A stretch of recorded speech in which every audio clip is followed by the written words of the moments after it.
The Prince and Princess of Wales concluded their first trip to the U.S. in 8 years. Prince William hosted his Earthshot Prize awards ceremony in Boston Friday. It's a global competition recognizing people who are looking for solutions to climate change and protecting the environment. The royals spent 3 days here in the U.S. focusing on the issue. For more analysis, we're joined by Nigel Fletcher. He's a political historian who teaches politics and British history at King's College, London. Nigel, why have the Prince and Princess of Wales made this Earthshot a marquee initiative? Well, I think this is an example of one of those rare subjects that members of the royal family, who of course have a duty to be politically impartial, are able to make their own and sort of launch campaigns on without it being politically controversial. We've seen this over the last few years, and Prince William in the summer at the Jubilee celebrations made a really quite powerful speech on the environment, and I think that sort of fitted into a pattern that we've seen over the years.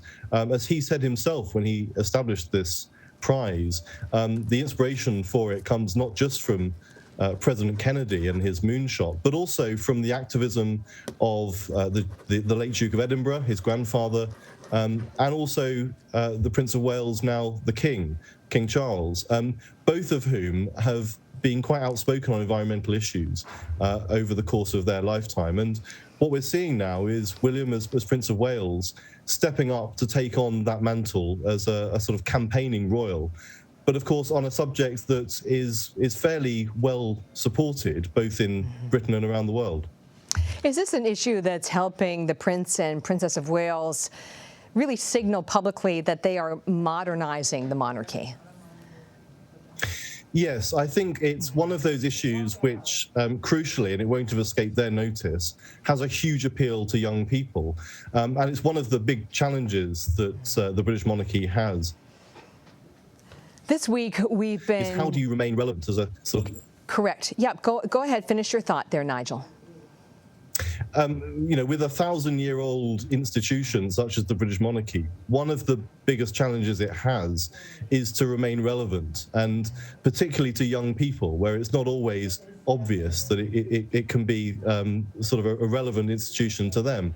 The environment and the challenges that they're addressing with the Earthshot Prize, these are issues which are, you know, designed to appeal to young people, and that's something which will, I think, help them. Putting the Earthshot Awards to one side, we've also been witnessing what may be a royal PR war. What's your analysis of this from a historian's perspective?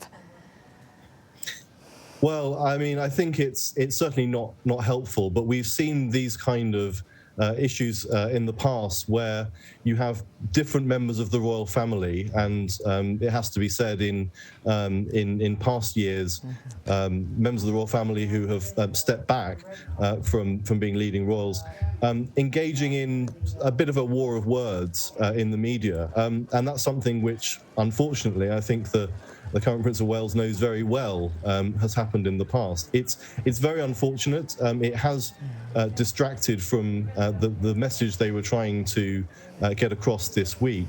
And the British press certainly has reacted in a way that suggests that this was a deliberate attempt to overshadow their visit. So it's once again this unfortunate spiral we have of everything being seen through the lens of this rivalry between the two brothers. And on this rivalry, which side comes out on the right side of history? Well, I think we'll have to say that time will tell on that.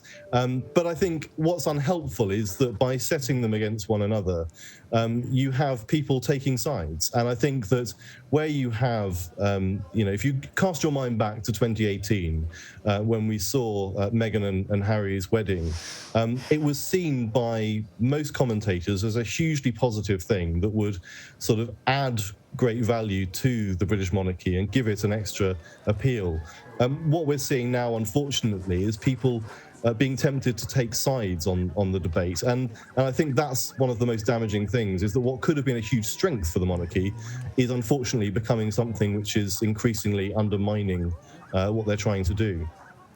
Nigel Fletcher, thank you.